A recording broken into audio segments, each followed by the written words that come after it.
Yep. So welcome to the licence hearing on the 8th of August 2024. The first item on the agenda is to elect a chair, and I understand that the subcommittee have elected Councillor Knight. Is that correct? So I'll pass over to Councillor Knight to chair. Good morning everybody. Just a reminder that as well as being live webcast, there is a recording that will be available to view on the council's website afterwards. We'll start with introductions. I am Councillor Knight. I'll be chairing the hearing this morning, and I'm accompanied by Councillors Baxter and Nichols. And we also have officers here with us. We've got Leslie Cook, Licensing Manager, Sandra Brannigan, our Senior Lawyer, and Rhys Williams, our Licensing Manager. And Mr. Hustler, good morning, Mr. Hustler. I'll just start by, so something I do need to say is we have had one representation on this application, but the representative is unavailable to attend today, but there is a written representation in the pack which is available, and obviously we'll be taking that into consideration. I'll start by declarations of interest. Do any members have any declarations of interest? That's okay. Now we will be considering excluding the press and public, so deliberating in private. Can we have agreement that that is how we wish to proceed?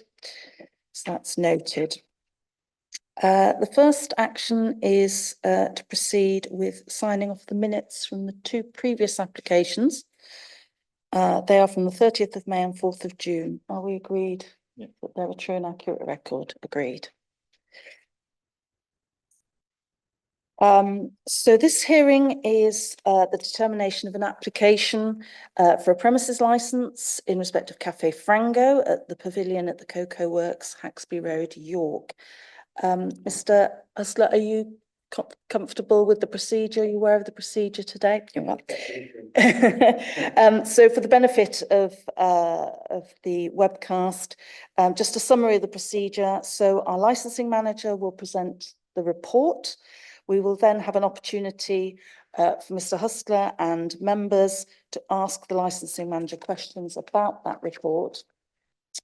And then the applicant will be able to present, you'll be able to present your application. You'll have 15 minutes.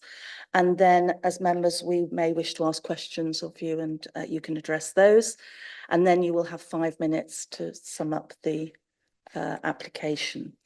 And then we can ask any final points and pick those up before we decide to make the decision. So I think if we begin then with the licensing manager. Leslie, your report, please. Thank you, Chair. This is the application for the grant of a premises licence for Café Frango, the Pavilion, the Cocoa Works, Haxby Road, York. The licensable activities applied for are the supply of alcohol on and off the premises from 8 AM to 11 PM every day, with the same as opening hours. A full copy of the application and the plans of the premises can be found at Annex 1. The premises is described in the application as a newly constructed glass and steel pavilion in the grounds of the Cocoa Works on Haxby Road. The accommodation is 2,000 square feet, which includes serving area, cafe, and an ancillary event space. An overview of in which the circumstances when entertainment is not a licensable activity can be found at Annex 2. As part of the application, the operating schedule submitted by the applicant showing how the licensing objectives would be met can be found at paragraphs 10 to 14 on pages 32 and 33 of the report. I can confirm that the premises is not located in the community impact area and that the consultation process was carried out correctly. There are no representations before you today from responsible authorities. North Yorkshire Police has mediated with the applicant, who has agreed to amend the operating schedule. The agreed conditions can be found at Annex 3. There has been one relevant representation from another person. The representative's details can be found at Annex 4. Their representation is predominantly based on the grounds of prevention of public nuisance and crime and disorder. Their representation can be found at Annex 5. A map showing the general area around the premises can be found at Annex 6.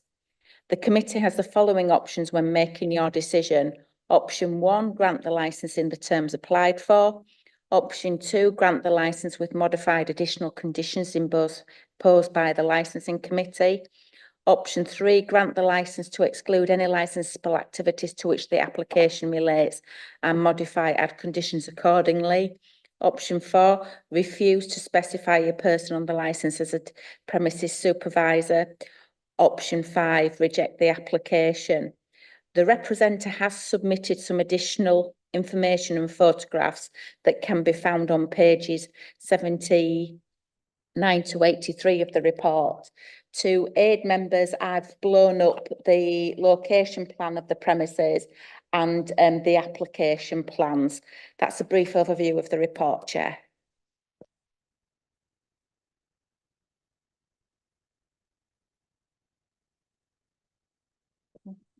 I think we'd know, wouldn't you?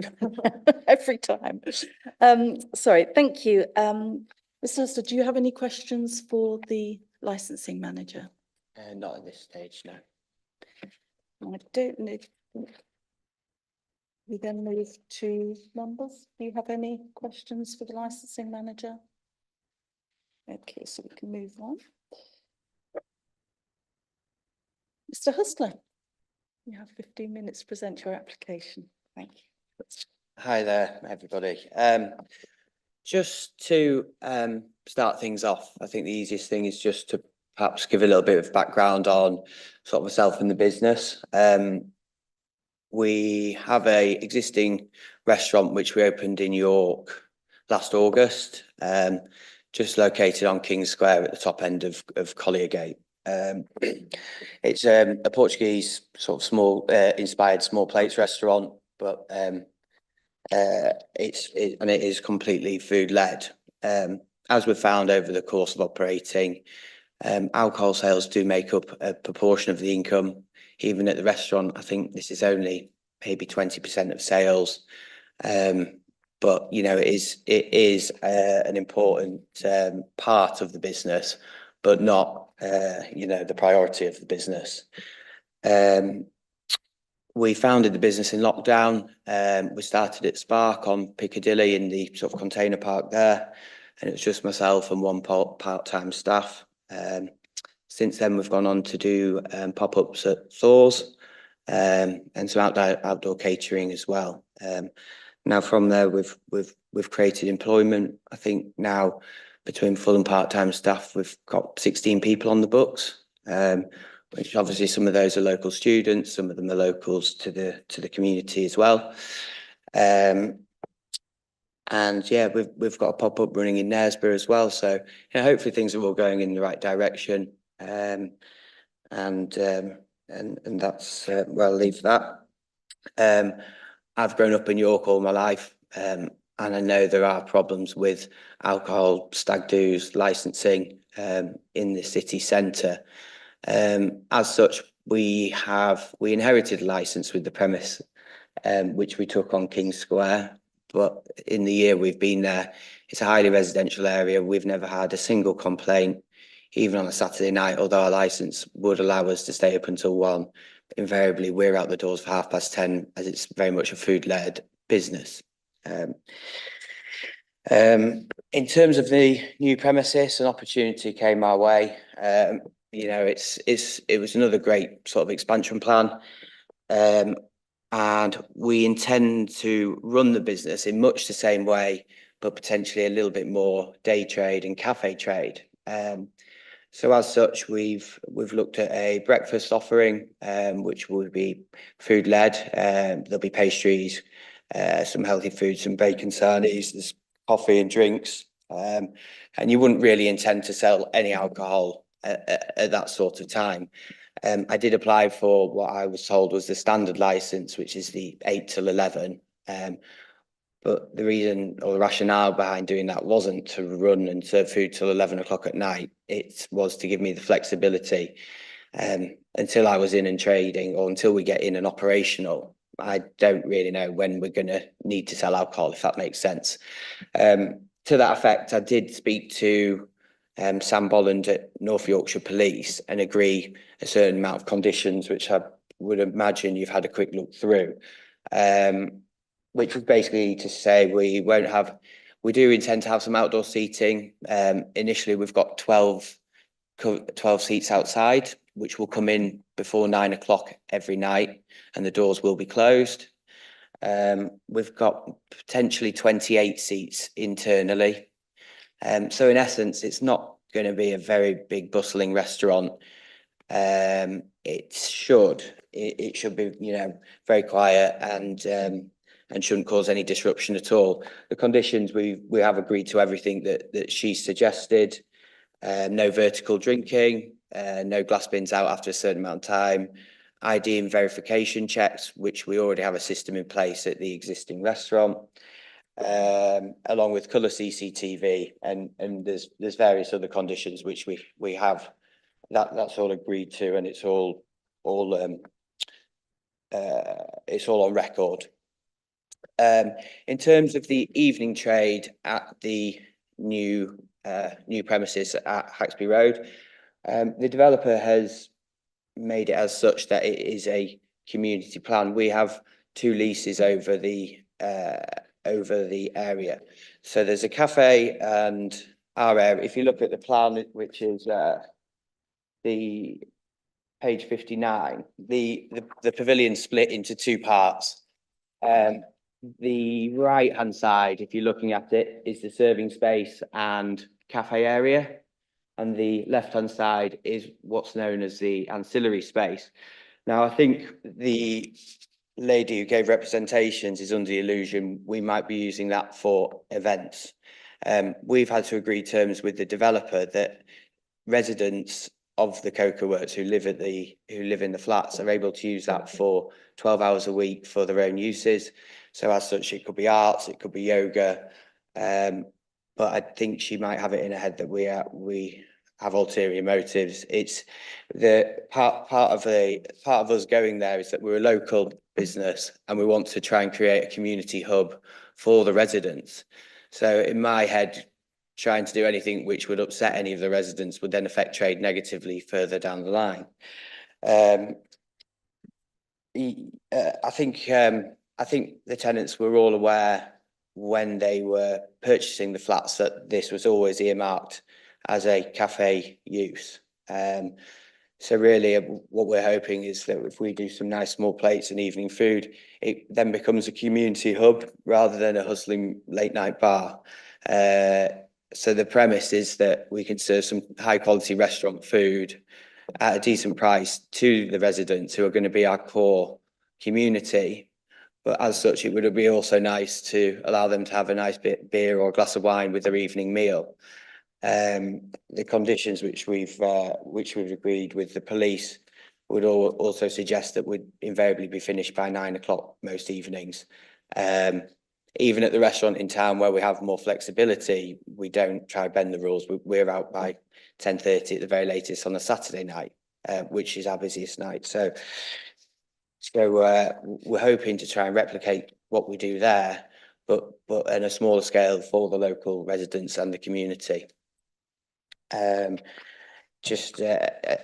mean, as I said before, alcohol it's a part of our sort of forecasting, and it's a really important part of our business model, in that it's fairly labour friendly and the margins are good. So I think without an alcohol license, it would make things more difficult to survive, and as such, yeah, we might not be able to create that little bit of employment. I think in the representations, Mrs. Staveley also said she had no concerns about the type of venue we were proposing or the sale of alcohol. So really just wanted to try and reassure you that we'll do everything in our power to not abuse those. Like I said, the residents are going to be our core clients. There's with the other side of the Wington Road side of the development, which is being developed now, I think the development as a whole will have 2,000 residents. You know, that is what's going to make up the majority of our sales.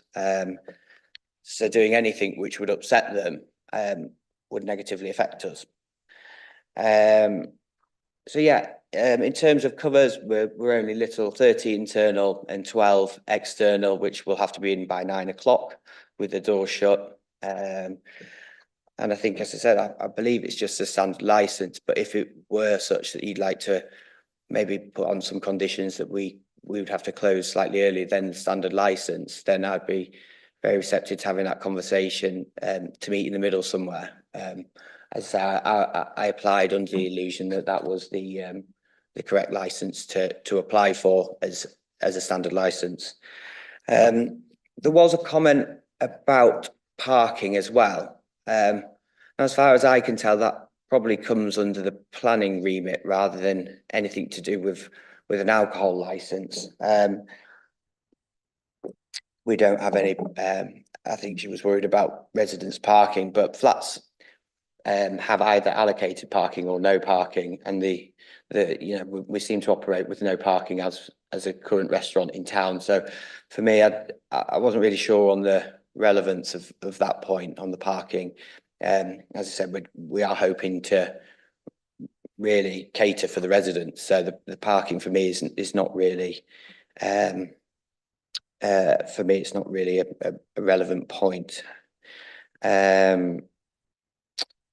Yeah, so other than that, there's not a huge amount I'd like to say. That's sort of the premise of what we've applied for and how we hope to sort of serve the area.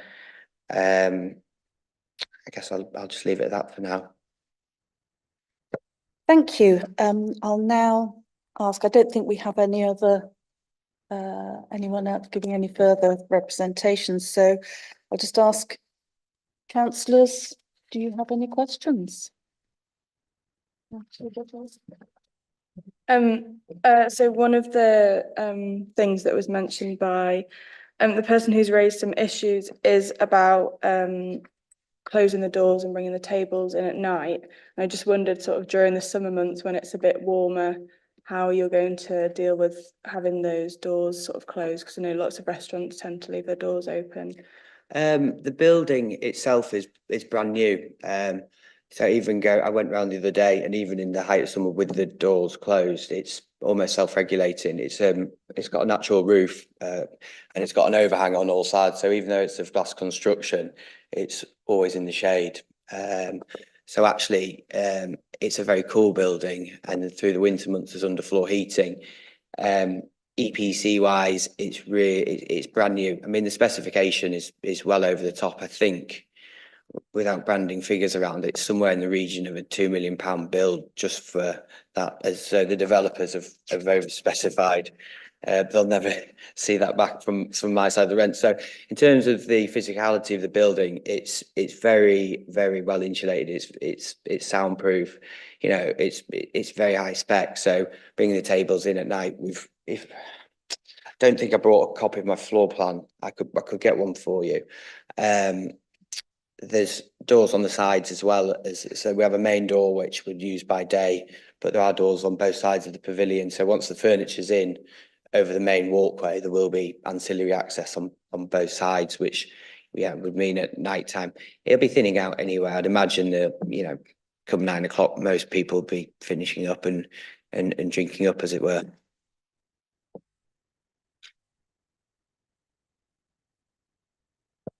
Any further questions?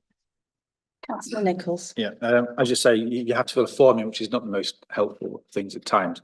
So your plan, basically, you're going to open for breakfast, bit of lunch, go into the early evening, and just see how it pans out in 3-6 months' time. We've been very fluid with the developers, but they wanted someone that would serve the community. We've had to hit certain charity criteria, etc., which we have done. We operate very much solely as a restaurant at the one in town, whereas here it will be a little bit more informal. So focus on food still, but a little bit more casual, so people don't feel that they have to come for a full meal. So like we said, we'd like to offer breakfast, quick in and out in the morning. I think people will be leaving flats wanting to grab a coffee or pastry or a sandwich on the way out. There is quite a diverse range of people in those flats. A lot of people seem to work from home, and it is busy by day. So to offer some nice salads and salads and sandwiches at lunches, you know, maybe a half a lager if someone so wishes. Then through into the evening where we'll try reflect our menu, but on smaller plates. So casual dining experience. But like you say, you know, people with that quality of food you'd expect would perhaps want a glass of wine or something. I don't suspect we'll ever be doing big parties with cocktails or anything along those lines, but I do think it's to be a supplementary drink with your meal or something to that effect. Yeah. So what have you got in mind in terms of alcohol sales? Have you got in terms of 16 lagers on tap, or is it just? No, we don't have the space. There's no cellar, so I mean we'll have bottled wines. I was hoping that we might actually have. There's a company we use who have sustainable wines, which we could then use as a refill station if someone wants to take a bottle home. At the moment, there's no shops really in the vicinity. So again, to try and facilitate the community, we're hoping to have a couple of house wines on tap, which people might be able to take home and drink off site. We would have one lager and a bottle bar. It's very much, you know, sort of wines and a nice lager on drinks tap. with food rather than drinks. It's very much drinks. It's food led, as is the nature of the business in town. We're a restaurant with a drink supplement, and I think less than 20% of our sales are wet. And I think, to be honest, it's going to be daytime heavy. I think it'll be coffees and food by day and evening food with a glass of wine or a bottle of wine to share. I can never see it being. I think she envisages having sort of a late night stud bar, when really it's going to be a sort of a community wine bar or restaurant with wine. Mm-hmm. Now the police, I don't know if it's a typo, and you know, obviously you had a conversation. They've said that all sales of alcohol between 8 and 11 will be food led, but you're not intending selling alcohol at all between 8 and 11. I think I mean, for me, that was just the license we applied for, which I was told was a standard license. I would be very happy not to serve alcohol till midday, but I don't, if you so wished. I don't think we will. Even at the restaurant, we might sell a Bloody Mary on a Saturday morning, just to recover. But you know, for me, if we could sell alcohol from 12 till 9, lunchtime till 9 on a daily basis, it might be that we don't open on a Monday if trade isn't good. Until we're there and operational, it's really difficult to say. But you know, that wouldn't be a deal breaker for me. I really I do think it's going to be very much food and coffee led, so people can meet and congregate. You know, there's not a lot around. If you go down that road from sort of the corner near the hospital all the way up to Yearsley Baths, there's 2 sandwich shops, more sort of cafe led, or greasy spoon, for lack of a better description. So if we have a quality food offering where residents can congregate, enjoy a glass of wine at night, I think that's really the aim. And from what I've seen, we did an event on the other side on Saturday, and generally speaking, people are excited that they've paid top whack for a flat on the periphery of town, and they're looking forward to they're seeing it as a facility rather than a hindrance. And yeah, like I keep harping on about, I'm not intending to be a late night bar, which would then in turn upset them. They're going to be my key clientele, the ones that come back week in, week out. So it makes perfect sense to me that we would, you know, cater for their needs whilst trying to keep everyone on side. And I know entertainment's not part of the license, but have you any thoughts about any entertainment, you know, a singer with a guitar or something early? Not at this stage. I mean, I don't think live music's the way forward at all. We've had, for the ancillary space, they have 3 events in mind before Christmas. I'm talking Christmas market, sort of a Christmas fair market, and we've got yoga planned. So again, those things, it will always be offered out to the residents first before the tickets or whatever go to the wider market. So it's very much a community. That event space is something that I will always put the residents first at. It might be that we could do a wine tasting or something to that effect, but again, it's a benefit to the residents and it's not going to cause any nuisance. So we work in a fairly highly residential area at present with a track record. We've never had an issue to now, so I can't see how going forward everything's going to flip on its head. Cool. Yep. Thank you. Helpfully, most of my questions have already been answered, so that's helps with that one. I just do have one clarification I'd like to ask you. Yeah. In your application under the section relating to the protection of children from harm, you've specified at item D, ensure children are in sight and care of their parent. You've specified parent. I just want to be sure, is that what was that your intention? I think that would be the intention. There is, on the development, there is a play area just further down from the pavilion. So my thinking with writing that on was if the children do enter, would like to see that there's a parent present with them. If that makes sense. It was more of a protection, from a protection point of view. We would ensure there's a parent present if there was a child in the premises. Absolutely. I think, sorry, I probably didn't make myself clear enough. I'm just thinking that at section A, we've said accompanied by an adult, sorry. Yeah. And I'm just thinking that you've specifically restricted to parent there, and item D, was that your intention? I'm not quite sure. I mean, an adult would. An adult, say, yeah. Sorry.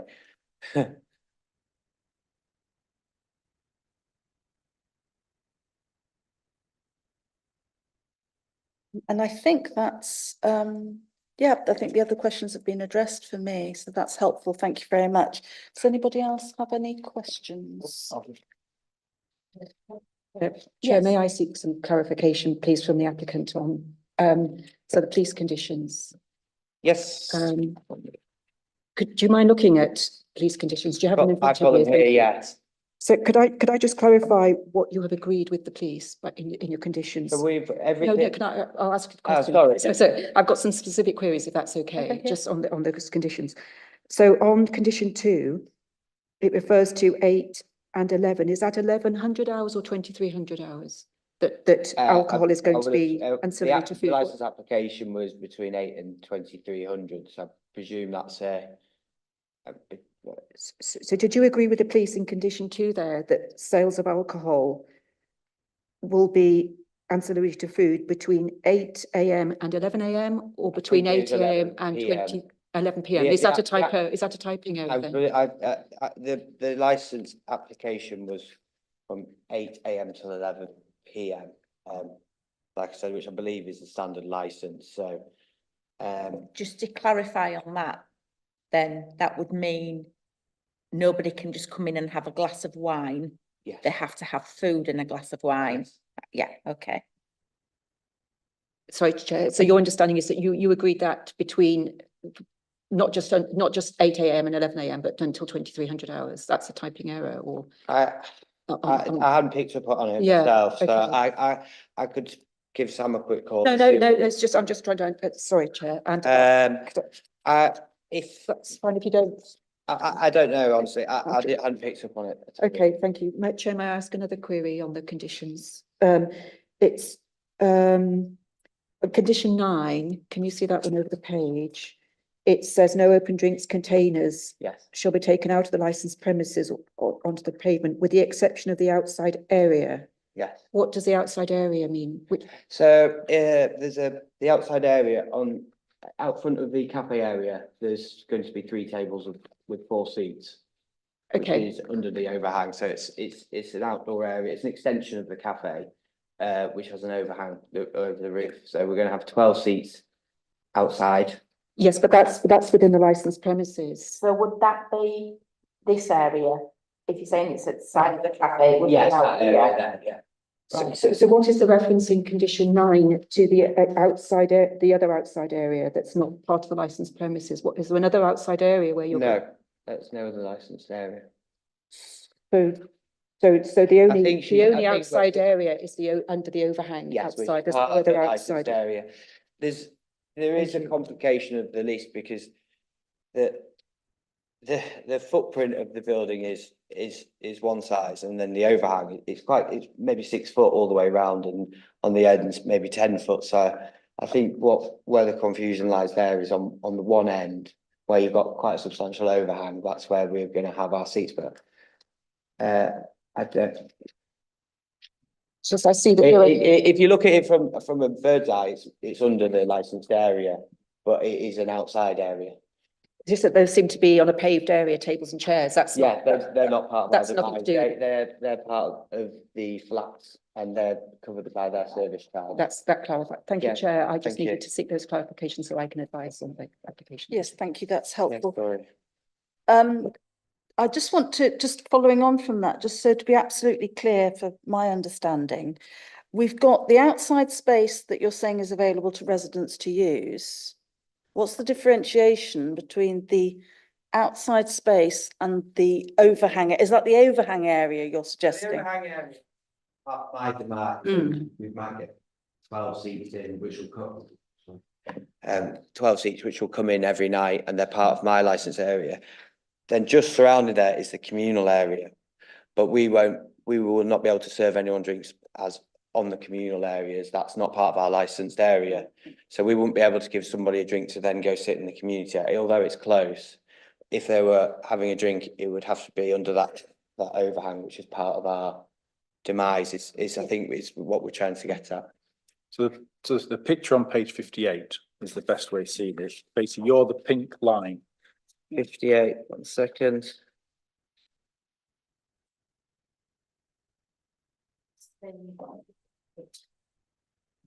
Oh, sorry.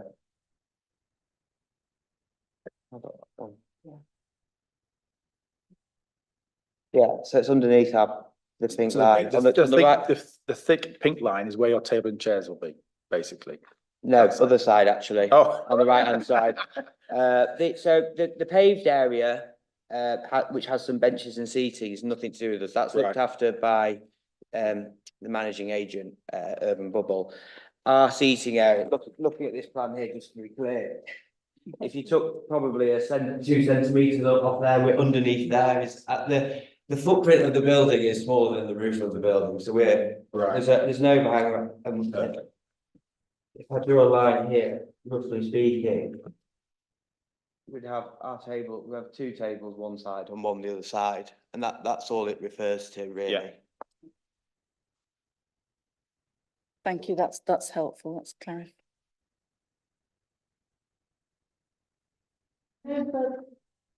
If we have no further questions, would you like any further? Is there anything further you would like to add? You have 5 minutes if you wish to.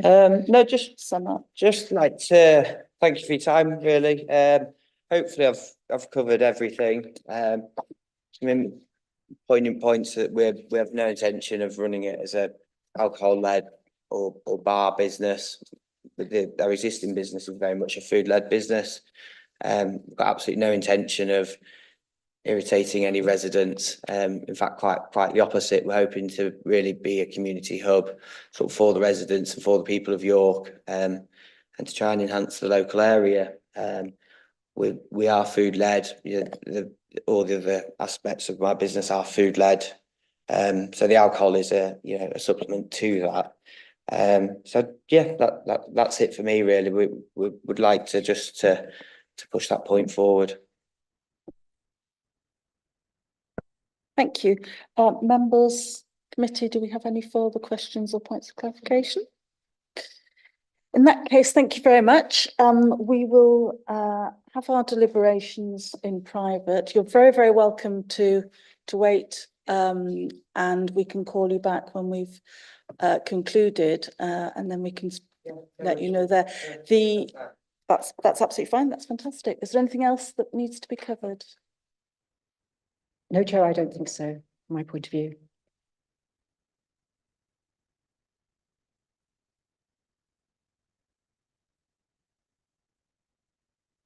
So are we on?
Thank you. So thank you for your patience and coming back to us. We have deliberated on your application and we have made the decision to grant the licence under option 2. So there are some slight modifications and a few additional conditions imposed, but I will hand over to Sandra to clarify and give a summary of what those modifications are. Thank you, Chair. So the subcommittee want to just clarify, because this will form one of the conditions on the licence, is your operating schedule. The section that's on page 33 of the agenda, 14D, the subcommittee just want to clarify D there to ensure that children are in sight and care of an accompanying adult. And that's important to do because this will be a condition on the licence. So that just needed to make sense there. And then the subcommittee are imposing the additional conditions that you agreed with the police, but with a few tweaks. And just in summary form now, those are that in condition 2, it's going to be amended to the effect that all sales of alcohol for consumption on the premises between 800 hours and 2300 hours daily will be ancillary to food.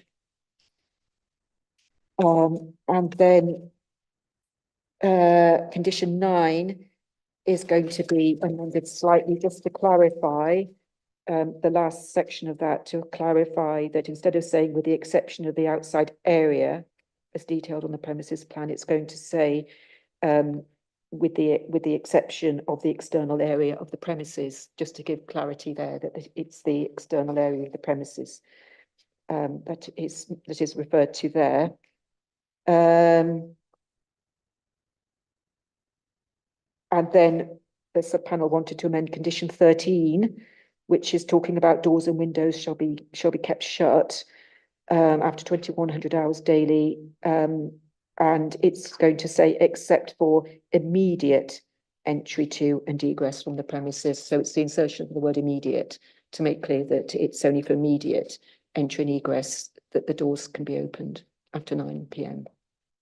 Chair, I hope that summarises what you had, the amendments that you wanted to make to the licence, and a letter will be sent out to you, a full decision letter will be sent out to you with the fully worked up conditions and the reasons, and with rights of appeal, and that will also go to the representative.